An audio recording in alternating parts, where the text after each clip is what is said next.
Welcome to the fourth session of corporate strategy, which we're going to talk about a very interesting topic: stakeholders, values, culture. So in today's session, we'll be looking into type of stakeholders that we have, McKinsey 7S, and also culture, culture star, and culture web.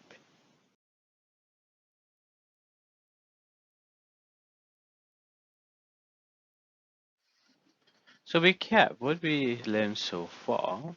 In session 2, we basically focus on external appraisal process, where we say that the key success factor is the ultimate outcome of the external appraisal process. Then last week in session 3, we focus into internal appraisal process, where we're looking into our resources, capabilities, and competencies of the organization. And we say that ultimately we try to identify something known as distinctive competencies for the organization. So outcome of external appraisal and internal appraisal process is to identify two particular things, what is key success factor and also distinctive competency of organization. And why do we need to do that? We need to do that to help us understand the strengths and weaknesses of and opportunities and threats in the creation of a strategy, in propose a strategy of ABC and etc. These are shape of elements of social corporate responsibility and shaped by managerial values, including the mission of the organization. So today we're going to cover elements on our managerial values that are important. And then in week 6, we're looking into various analytical tools in creation of a strategy. Let's first looking into stakeholders. It depends on organizations and who they are actually interacting with. So stakeholders typically would include, for example, the shareholders of the organization, and the shareholders would be keen to understand how the firm get the profit and whether the firm continues to acquire the profit and distribute the profit to the shareholders. Then we have managers of the firm. Now the managers are just agents of the firm, and we can link this to something known as agency theory of the firm. So the agency theory of the firm states that managers whom we appoint to represent us in the company, they are just an agent of the firm. And unlike any other agent, we need to reward them for good performance. We need to manage them. So they are not owners of the firm, obviously, and they are people that we appoint actually in a good faith and trust to be able to run the company for us. In that respect, managers perhaps care more, um, um, looking to assistant of the company, and they care less whether the company makes the profit or not, unless we put that on part of their performance. This is basically agency theory of the firm. Managers are another stakeholders. These are the agents that we appoint to run the company. Like any other employees, they are interested in the growth, and they're interested in prestige as well, associated with running the company. So if the company does not give them any good reward, or growth opportunity, or they don't feel good to associate with this company, they can leave the company just like any other employees. Then we have the other employees or workers. These people probably care about pay and conditions. They have a contract with the firm, just like a managers, to deliver a service, and they get paid for this time and effort that they put into for working into for the firm.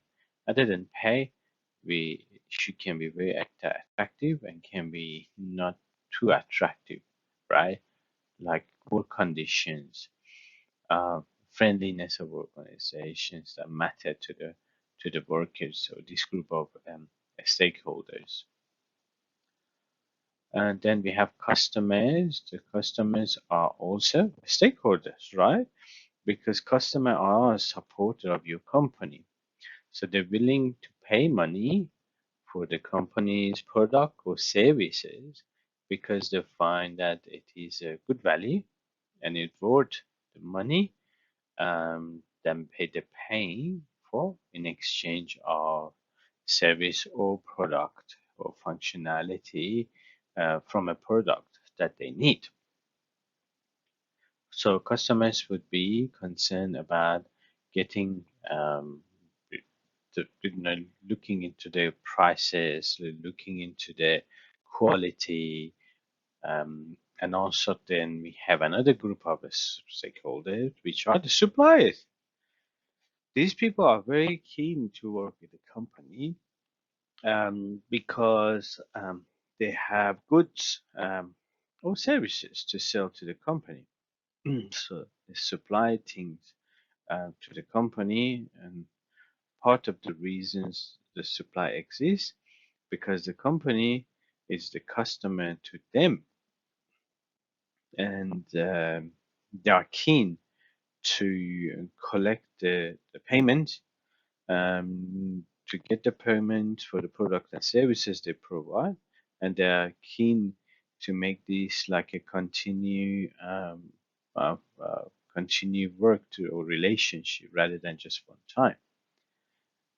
And the other stakeholders are the local communities, where the community is there, the firm it's intrusion to the community. It's an alien or new member of the community, and the community always like the addition that the firm is there to for good purposes. Otherwise, they will reject the firm, right? Because the firm is not a good citizen.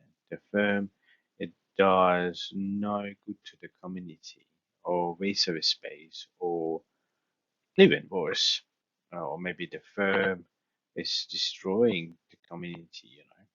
So the relationship between firm and the community is very important as well. So stakeholders such as community, such as the managers, such as the workers, such as customers and suppliers have an extent some significant power over the company. And they can perhaps they can drive the company. You know the word driving. You can relate that to driving forces, right? The driving forces of external appraisal or pastoral appraisal. That what we're looking into session 2, if you remember. So here, stakeholders can impact on the firm and possibly change the way the firm works if they are concentrated. So, given these powers of the stakeholders and given sometimes the conflicting objectives of these different stakeholders.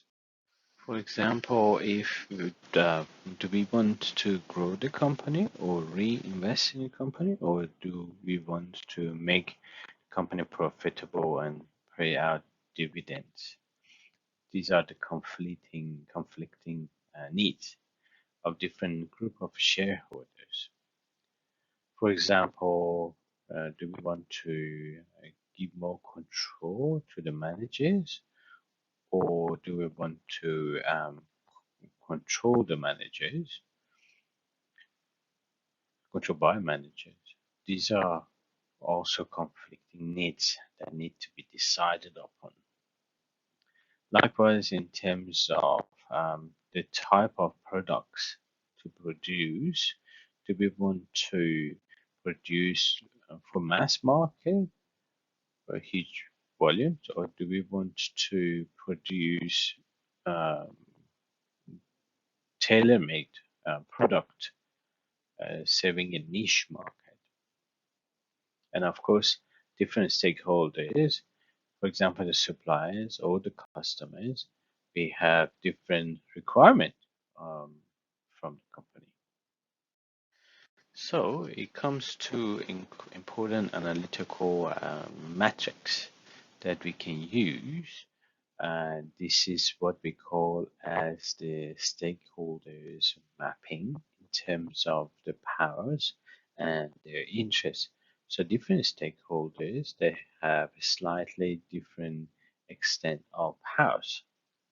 And you can consider government having a high power, maybe employees they having lower power in the specific organization. The decision made by a company was in a different level of interest to the different stakeholders. So some stakeholders care more about the decision made by the company because it involved them, and some stakeholders care a little bit less. Here you can divide the level of interest from low to high. And then you have all these stakeholders like the communities and workers and managers and the suppliers, the customers that you can place into particular matrix. And then you can identify who are the key players specifically for this company. Another stakeholder analysis, that's what we call a stakeholder analysis that we can do on top of that what we talked just in the previous slide, that we call the stakeholders analysis.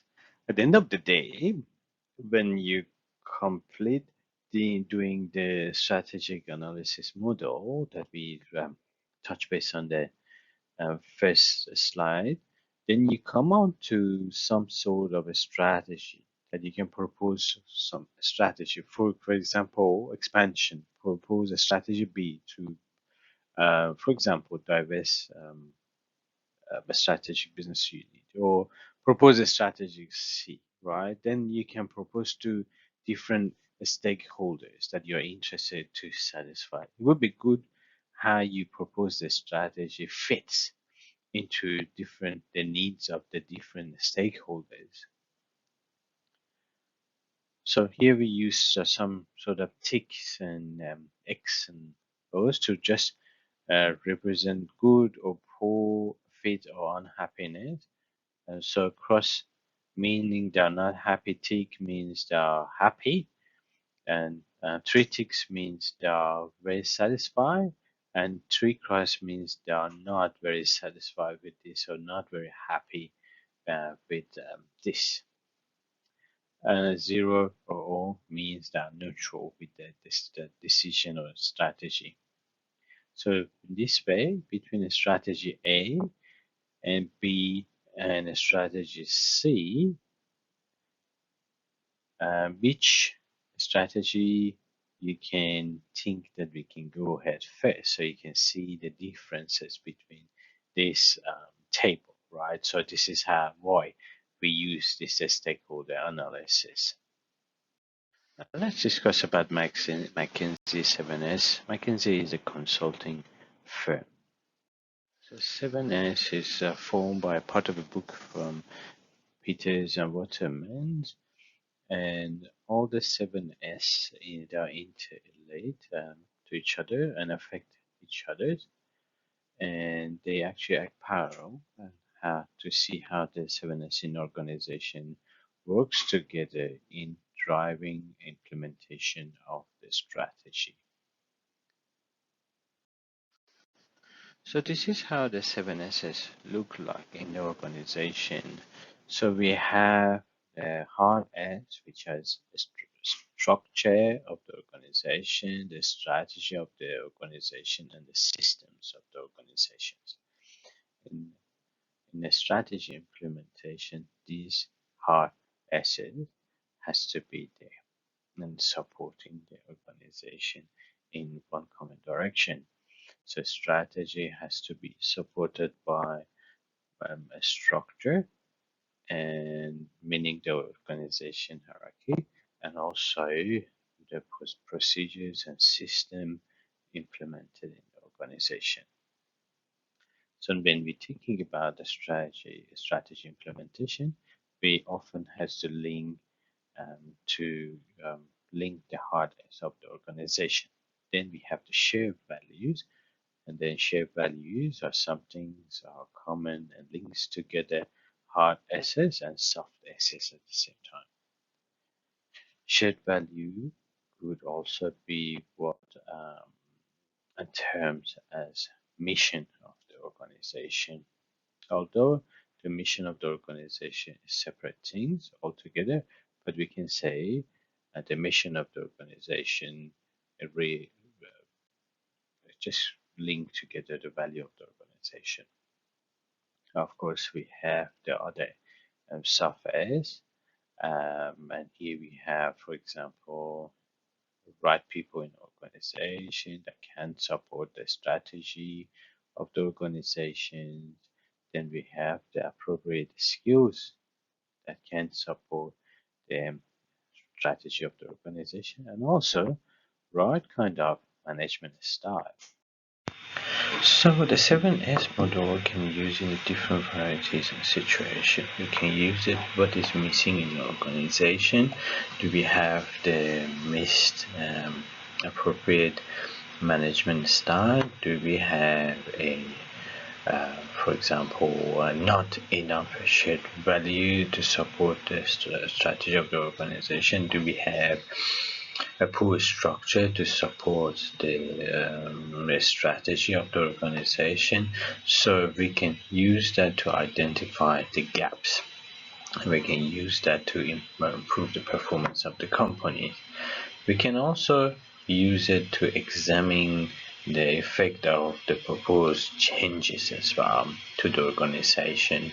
So for example, if this organization wants to expand to the different country, the 7S would be suitable. Do we need to re-examine the shared value? Do we need to re-examine the structure of the organization, strength of the organization? So if there are changes in the strategy, do we need to change the strategy? Also, when two departments or the two companies merge, do we need to use the 7S to examine and align the departments and processes of the two organizations? And also, lastly, the 7S can be used to determine how best to implement a proposed strategy for the organization. So these are some of the positive aspects and useful aspect of McKinsey 7S. Now let's move to the next topic, where we're looking into the culture of the organization. It's basically looking into the working practices, routines, and dress codes, and ecodates, and timekeeping heroes, and everything, our beliefs, and the way we do things around here. In any organizational change and any implementation of a strategy, culture can sometimes be the source of resistance. Yeah, people are used to doing things in a certain way, and creating a positive culture is also very, very important to any organization, because culture can assist the organization to be or to motivate in direction can also create organizational learning. So having an appropriate culture or having a strong culture rather than no culture, it's definitely good because it can also help support people, a new employee, what is the desire and need in this organization, what is the less desired behavior in this organization, because the desired behavior will be or will receive rewards, and on this side that behavior can even put in the wrong direction of losing job.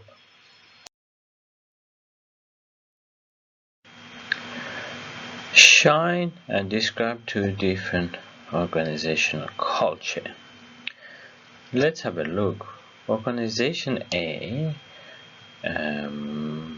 operates on the assumptions that, for example, we're looking into ideas comes freely from people, and people are responsible, motivated, and capable of governing themselves and behaving.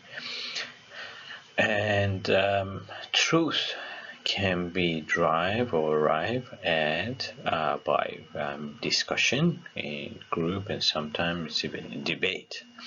And such fighting is possible because members feel safe, assumes themselves as a family who take care of each other. Ultimately, therefore, in this organization, we can argue, we can debate, we can even fight and be competitive. In organization B, the truth come from more experienced people and people who are higher status in the organization. So these people come out with directions for you to follow, and that works like a word of wisdom. And people in organizations are very loyal and disciplined in executing the direction of their higher status people and more experienced people. The relationship is basically vertical, and you have supervisors, and your supervisor has the supervisors and support. Our directions are set by the people who are at the top and who are older and more experienced, and people basically listens to the supervisors. Everybody have a role in this organization, and the organization is take care of everyone from bottom to top, because everybody seems to be a critical member of this organization executing the strategy. So we talk about two organizations so far, A and B. So organization type A, this is typically what you expect: open door, open offices, very few closed door. There are lots of intense conversations. There are air of informality in this organization. Now in organization B, everybody has office with a closed door. Nothing is done except by appointment and meetings. Have pre-arranged agenda.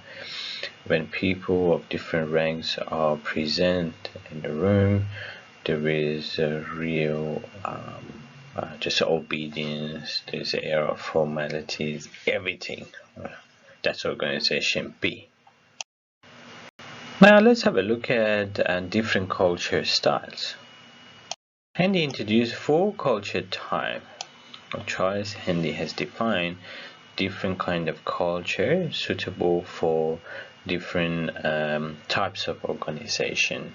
So we have how culture, then is depicted by a spider web, where the spider at the center of the spider web influences the organization. Then we have the role culture, which is signified by Greek temple, where the person on the top transfer the powers to different pillars of departments or activities. Then we have task culture, which is signified by net, where one person in organization report to two different departments, for example, on a project. Then we have a person's culture, which is signified by a cluster. Let's take a look at the power culture. So, as we mentioned earlier, in the power culture, control is exercised by the center, largely through selection of key individuals. This is a political organization that is quite political, and the decisions are taken very largely for outcome of a balance of influence rather than a purely logical ground. So meaning it is a political play when the decisions are made, and sometimes it's not the best decision because the decisions based on whether they comply to the policies and procedures rather than whether the decision is purely logical and deductive. So power culture frequently found in the small entrepreneur organization and traditional rubber barons companies of 19th centuries from US. So if you take a potential political economy subjects, occasionally in today's trade union and some financial companies, properties or real estate companies. That's a power culture driven by a few key people in the center of the power. Next, we have the role culture. And role culture are coordinated at the top by a narrow band of senior management. Again, and there's a job description for anybody within the organization. So you can see it in the pillars. And individuals are selected and evaluated for their performance on a specific role, where you line in organization or into each of the pillars you can see. So this determines your power and source of your power, as in which reporting line do you report to. Role culture can succeed as long as the operational organization operates in a very stable environment. For example, looking into, and for example, organizations in a control environment, that means they have less driving forces from external environment, where the external environment plays a less role in this kind of organization. Perhaps it's also applicable to large multinational firms when they have a stable product line, or when the product line is, what do we call it, program runs. Task culture is another culture here, and it's happening in an organization, or we call it like a matrix structure. And this means the matrix structure is when a person has two reporting lines. One could be to the functional manager, and let's say, for example, you're an accountant, you report, you're a project accountant, you report to the financial controller, and at the same time, you report to a project manager as well. So you can see you report to direct line of report to two lines, right? So either it's a task manager or it's a operation manager. So the next or the fourth culture, which is a person culture, and a person culture, he works in an innovative organization, as well as organization that everybody in partnership with one another. For example, lawyers, architect, universities, join sitting into person culture. Everybody seems to be an expert. They have a role to play. Individuals make up the organization. This is the person culture. And the last topic for this session is the cultural web. Cultural web is a bit similar to McKinsey's 7S, but it's not the same. The cultural web has 6 interrelated elements that is linked to the 7, which is called paradigm. So there are different elements that form how the organization look like. So organization represented by stories. What do we need by stories? Organizations have histories, and histories often retorts as stories by seniors to the newcomers.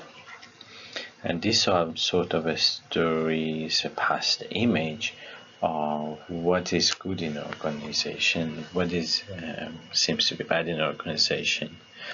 A company, just any political organization like a country, can choose to immortalize what is good or what is values, what is received as a great behavior.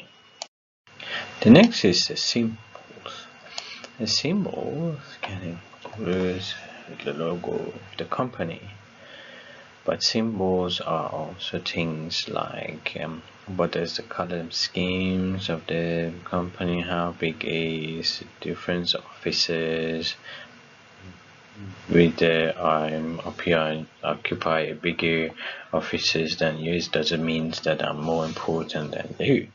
It's of occupy the 20th story, or if I occupy in a 10th story, which one is important?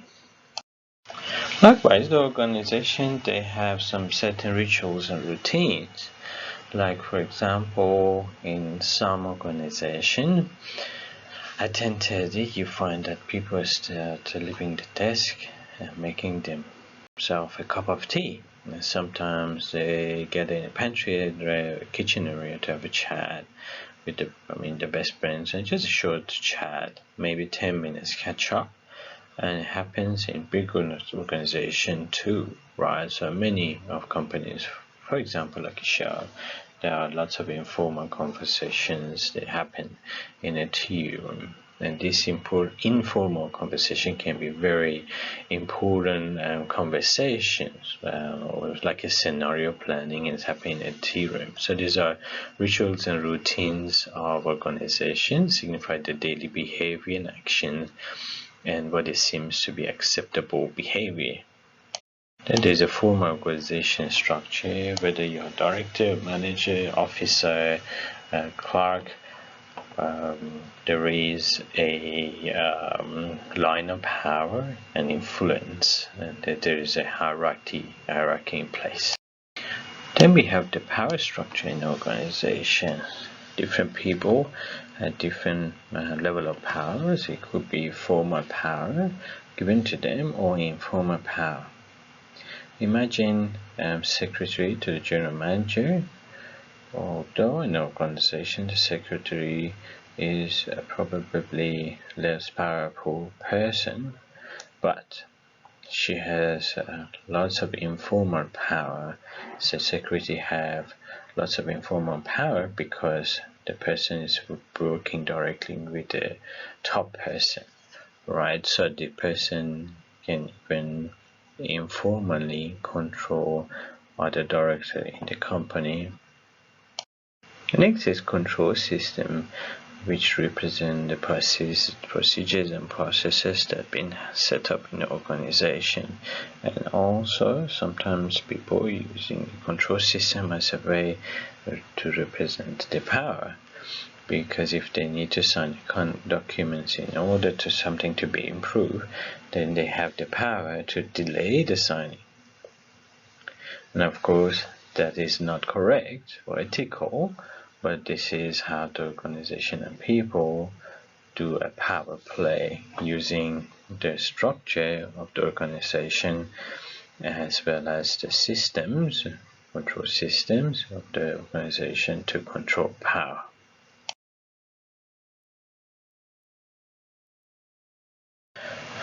So in the cultural diagnosis, we learned that we can use the culture web. We can also use and it's full culture to understand what kind of organization it is currently. And culture is important because it can offer kind of resistance to propose a strategy, and of course we want to buy into the system from the people. So 7S is another way in looking at the organization and understanding how different part of organizations needs to change and fit into the cultural change or strategic change. So today's session we can conclude. Thank you very much and all the best.